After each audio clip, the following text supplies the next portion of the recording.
Hello viewers, আসসালামু আলাইকুম। আশা করি সবাই অনেক সুস্থ এবং নিরাপদে আছেন।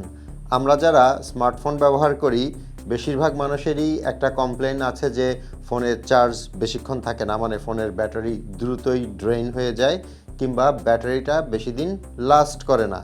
আমাদের নিজেদের ভুলের জন্যই আসলে আমাদের ফোনের ব্যাটারিগুলো দ্রুত নষ্ট হয়ে যায়, বাট আমরা ফোন কোম্পানিগুলোকে দোষ দেই যে তারা ঠিকঠাক মতো ভালো ব্যাটারি ফোনগুলোতে দেয়নি।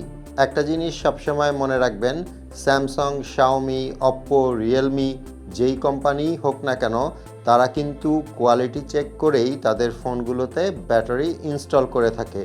কোনো ফোন কোম্পানি চায় না তাদের দুর্নাম হোক। আসলে আমরা নিজেরাই উল্টাপাল্টা ব্যবহার করে আমাদের ফোনের ব্যাটারি লাইফ নষ্ট করে ফেলি।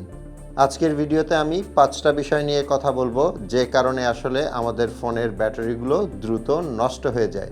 1 নম্বরে যেটা আছে সেটা হচ্ছে আমাদের মাঝে অনেকেরই বদ অভ্যাস আছে, সেটা হচ্ছে যখন তখন ফোনটাকে চার্জে দেওয়া।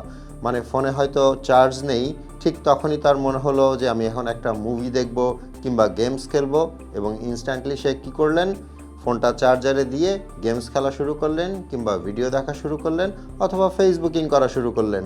এই কাজটা করা একটা স্মার্টফোনের ব্যাটারির জন্য খুবই ক্ষতিকর, কারণ এখনকার স্মার্টফোনগুলোর ব্যাটারি হয় লিথিয়াম পলিমার অথবা লিথিয়াম আয়নের। এই দুই ক্যাটাগরির ব্যাটারির জন্যই কিন্তু হিট বা টেম্পারেচার খুবই ক্ষতিকর। এমনিতেই আমরা যখন আমাদের স্মার্টফোনটা ব্যবহার করি তখন ফোনটা গরম হতে থাকে, সাথে কিন্তু ব্যাটারিটাও গরম হতে থাকে। তার সাথে যদি আপনি চার্জারে বসিয়ে ফোন ব্যবহার করতে থাকেন তাহলে কিন্তু সেটা ব্যাটারিকে আরও বেশি গরম করে ফেলবে।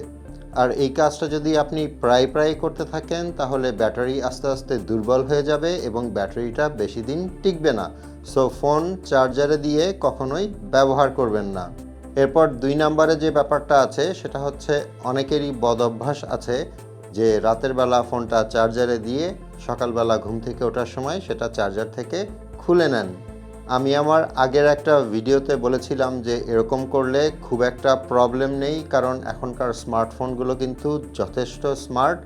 কারণ স্মার্টফোনগুলোতেই কিন্তু সেন্সর দেওয়া থাকে যে আপনার ফোন যদি 100% চার্জ হয়ে যায় তাহলে কিন্তু ও আর চার্জ হয় না, মানে অটো কাট অফ হয়ে যায়। বাট একবার একটু ভেবে দেখেন, আমরা বেশিরভাগ মানুষই কিন্তু হয় মোবাইল ডাটা ব্যবহার করি কিংবা ওয়াইফাই ব্যবহার করি এবং সেগুলো কিন্তু অন থাকে। আর এটার কারণে ব্যাকগ্রাউন্ডে কিন্তু অ্যাপগুলো রিফ্রেশ হতে থাকে, যেমন ফেসবুক, মেসেঞ্জার, ইমো, হোয়াটসঅ্যাপ, এগুলো কিন্তু অলওয়েজ ব্যাকগ্রাউন্ডে অ্যাক্টিভ থাকে। আর এতে করে কিছুক্ষণ পর কিন্তু চার্জে থাকা অবস্থায় ফোনটার চার্জ 2-1% কিংবা 5% কমে যায়। আর যখনই এই 2-1% কিংবা 5% কমে যায় তখনই কিন্তু চার্জার আবার সেটাকে চার্জ করা শুরু করে। এভাবে ফোনটাকে চার্জ ডিসচার্জ করা ফোনের ব্যাটারির জন্য মোটেও ভালো কিছু না। সো এই প্র্যাকটিসটা বন্ধ করা উচিত। বাই দ্য ওয়ে, আপনাদের মধ্যে কে রাতের বেলা ফোন চার্জে দিয়ে ঘুমাতে যান কমেন্টস করে জানাবেন প্লিজ। এরপর 3 নম্বরে যে কারণে আপনার ফোনের ব্যাটারির অনেক ক্ষতি হতে পারে এবং ক্ষতি হয় সেটা হচ্ছে ঠিকমতো চার্জিং সাইকেল মেইনটেইন না করা। অনেককেই দেখা যায় ফোনের চার্জ 10%, 5%-এর নিচে নেমে আসলে অথবা ফোনটা একদম চার্জ শেষ হয়ে বন্ধ হয়ে গেলে তারপরে ফোনটাকে চার্জ করতে শুরু করেন এবং অনেক সময় 100%, মানে বেশিরভাগ সময়ই 100% পর্যন্ত চার্জ করে থাকেন। এমনটা করা মোটেও উচিত না, কারণ ফোন কোম্পানিগুলো এবং টেকনিক্যাল পারসন যারা আছেন তাদের থেকে আমরা জেনেছি যে রেকমেন্ডেড হচ্ছে আপনার ফোনের চার্জ যদি 20%-এর নিচে কিংবা আশেপাশে চলে আসে তখন ফোনটাকে চার্জে দিবেন এবং সেটা যদি 85% থেকে 90% কিংবা 95% পর্যন্ত হয়ে যায় চার্জ, তাহলে সেটা চার্জার থেকে খুলে নেবেন। এভাবে যদি আপনি আপনার ফোনটাকে চার্জে দেন তাহলে ব্যাটারিতে যে কেমিক্যাল এলিমেন্টগুলো আছে সেগুলো ঠিকঠাক মতো কাজ করে এবং ব্যাটারিটা বেশি দিন ভালো থাকে। এখন 4 নম্বরে যে পয়েন্টটা আছে, মানে যেটার কারণে আপনার ফোনের ব্যাটারির ক্ষতি হতে পারে, সেটা হচ্ছে যে কোনো চার্জার দিয়ে যদি আপনি ফোনটাকে চার্জ করেন।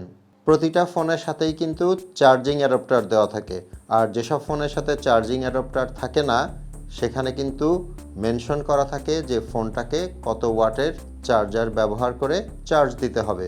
মানে ব্যাপারটা ক্লিয়ারলি মেনশন করাই থাকে যে এই ফোনটাকে 15 ওয়াটের চার্জার দিয়ে চার্জ দিতে হবে কিংবা এই ফোনটাকে 20 ওয়াটের চার্জার দিয়ে চার্জ দিতে হবে, এরকম আর কি। কিন্তু অনেকেই যেটা করেন, রেকমেন্ডেড হচ্ছে 15 ওয়াট। ফর এক্সাম্পল, যে আপনার ফোনটা হয়তো 15 ওয়াট চার্জার দিয়ে চার্জ করার কথা, কিন্তু আপনি কি করলেন, 30 ওয়াটের একটা চার্জার এনে সেটা চার্জে দিয়ে দিলেন। এরকম করলে আপনার ফোনটা হয়তো একটু তাড়াতাড়ি চার্জ হবে, কিন্তু লং রানে ব্যাটারির দফা রফা। সো অবশ্যই ট্রাই করবেন ফোনের সাথে থাকা চার্জিং অ্যাডাপ্টার দিয়ে ফোনটাকে চার্জ করতে, অথবা রেকমেন্ডেড যে ওয়াটেজ আছে সেই ওয়াটেজের চার্জিং অ্যাডাপ্টার দিয়ে ফোনটাকে চার্জ করতে। আর আপনার ফোনের চার্জিং অ্যাডাপ্টার যদি হারিয়ে যায় কিংবা নষ্ট হয়ে যায়, তাহলে ট্রাই করবেন সেম ওয়াটেজের সেম কোম্পানির আরেকটা চার্জিং অ্যাডাপ্টার কিনে নিতে। ইভেন সেম কোম্পানির না হলেও চলবে, অন্য ভালো যে কোনো কোম্পানির হলেও চলবে, বাট এখানে ওয়াটেজটা খুব ইম্পর্টেন্ট। রেকমেন্ডেড যে ওয়াটেজটা আছে সেই ওয়াটেজের একটা চার্জার ব্যবহার করলেই হবে। এখন 5 নাম্বার এবং সর্বশেষে যেটা বলতে চাই, আপনার ফোনটা যখন আপনি আর ব্যবহার করছেন না, মানে ইনঅ্যাক্টিভ অবস্থায় যখন আপনার ফোনটা আছে, তখনও কিন্তু এর ব্যাকগ্রাউন্ডে কিছু না কিছু কাজ চলতে থাকে। আর এই ব্যাকগ্রাউন্ড ব্যাটারি কনজাম্পশন, মানে সেটা যদিও খুবই কম, এটা যদি আপনি বন্ধ রাখতে পারেন তাহলে কিন্তু আপনার ফোনের ব্যাটারিটা বেশি দিন লাস্ট করবে। ব্যাকগ্রাউন্ড অ্যাক্টিভিটিস থেকে ব্যাটারি কনজাম্পশন অফ করার সবচেয়ে ভালো অপশন হচ্ছে, আপনার যদি দরকার না হয়, যখন আপনি ফোনটা ব্যবহার করছেন না, তখন wifi, mobile data, Bluetooth, NFC এগুলো সব অফ করে দিন। আশা করি এই ব্যাপারগুলোর দিকে একটু খেয়াল রাখলে খুব সহজে আপনার ফোনের ব্যাটারিটা নষ্ট হবে না এবং অনেক দিন টিকবে। ভিডিওটা ভালো লেগে থাকলে একটা লাইক করে দিবেন। আপনাদের সাথে আমার দেখা হবে পরের ভিডিওতে ইনশাল্লাহ। সে পর্যন্ত সবাই ভালো থাকবেন। আল্লাহ হাফেজ।